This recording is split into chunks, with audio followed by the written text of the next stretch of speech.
lagi teman-teman di channel Anton Semat, saluran sharing informasi bidang peternakan dan pertanian yang informatif dan edukatif. Nah, beberapa waktu lalu saya pernah mengupload video berjudul teknik mengestimasi bobot badan ternak babi tanpa menggunakan timbangan, tetapi hanya dengan menggunakan meter roll. Nah, dari video itu ada beberapa pertanyaan di kolom komentar yang memuat tentang kesangsian daripada teman-teman tentang akurasi dari rumus yang digunakan itu. Nah, terhadap hal itu saya akan menjawabnya dalam bentuk contoh dari dua hasil pengukuran. Yang pertama itu menggunakan ukuran linear tubuh, dan yang kedua adalah menggunakan penimbangan. Ini dilakukan pada 6 ekor anak babi. Nah, kita secara bertahap kali ini kita lakukan pada anak babi dulu, sedangkan nanti selanjutnya akan kita lakukan pada babi besar untuk mendapatkan informasi dan data yang lebih rinci dan lebih akurat. Namun sebelum kita lanjut kepada pembahasannya, bagi teman-teman yang baru mengunjungi atau menemukan channel ini, bisa mendukung channel ini dengan mengklik tombol like, subscribe, dan membagikan video ini sehingga lebih banyak para peternak yang mendapatkan informasinya.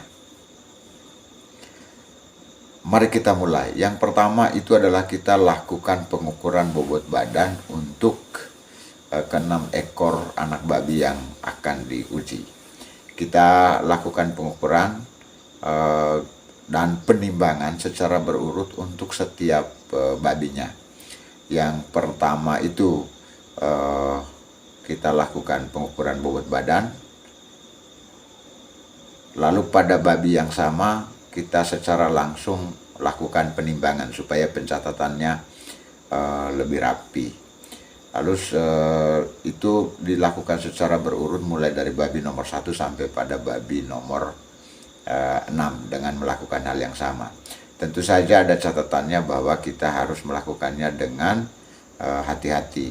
Kehati-hatian ini seperti apa, teman-teman bisa sandingkan dengan video saya sebelumnya tentang teknik mengestimasi bobot badan ternak babi tanpa menggunakan timbangan.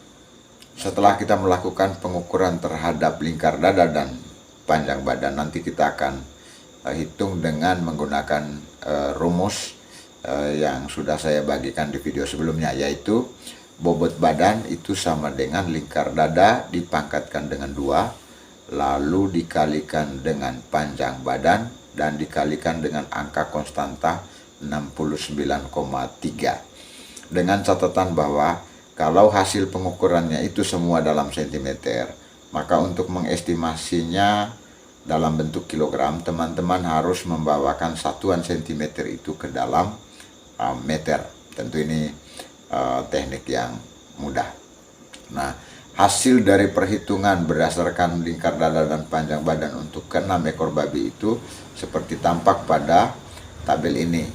Jadi lingkar dadanya seperti kolom LD ini, sedangkan panjang badannya seperti kolom PB ini.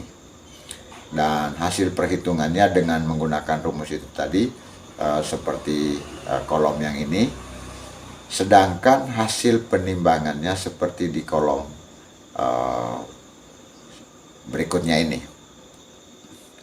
Berdasarkan perhitungan itu kita memperoleh nilai rata-rata. Yang pertama itu nilai rata-rata bobot badan berdasarkan ukuran lingkar dada dan panjang badan itu sebesar 4,96 kg.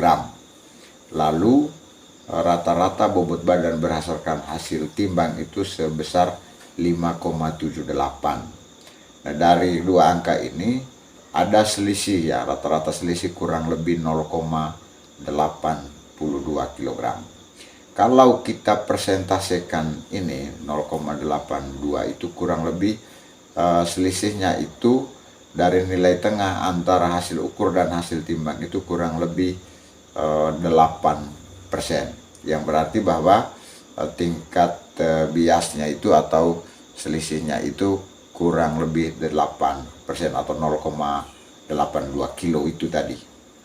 Nah, ini nilai yang cukup baik, artinya di bawah 10%, sebagaimana aplikasi-aplikasi penggunaan ukuran linear tubuh itu untuk mengestimasi bobot badan ternak-ternak lainnya, bahwa kalau selisihnya itu di bawah 10% itu sudah tergolong baik.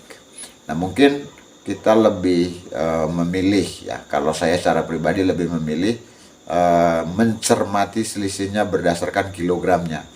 Kalau kita lihat yang ada di sini, itu selisihnya cuma 0,82 kilogram. Itu tentu selisih yang lebih kecil, ya, dibandingkan dengan rata-rata dari hasil pengukuran dan hasil penimbangan.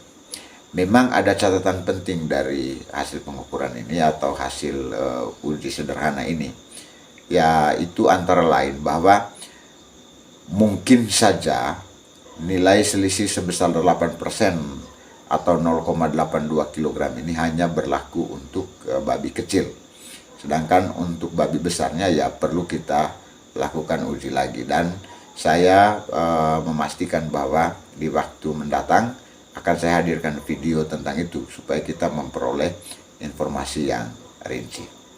Nah, dari uji sederhana ini setidaknya memberi keyakinan kepada kita bahwa estimasi bobot badan ternak babi dengan menggunakan ukuran linear tubuh itu cukup dapat dipercaya, karena selisihnya antara hasil pengukuran tersebut dengan penimbangan itu tidak terlalu beda jauh, sehingga di lapangan teman-teman tidak perlu ragu untuk menggunakannya. Silahkan digunakan, toh sudah banyak informasi pendukungnya. Salah satunya adalah pengujian seperti yang sudah saya lakukan ini.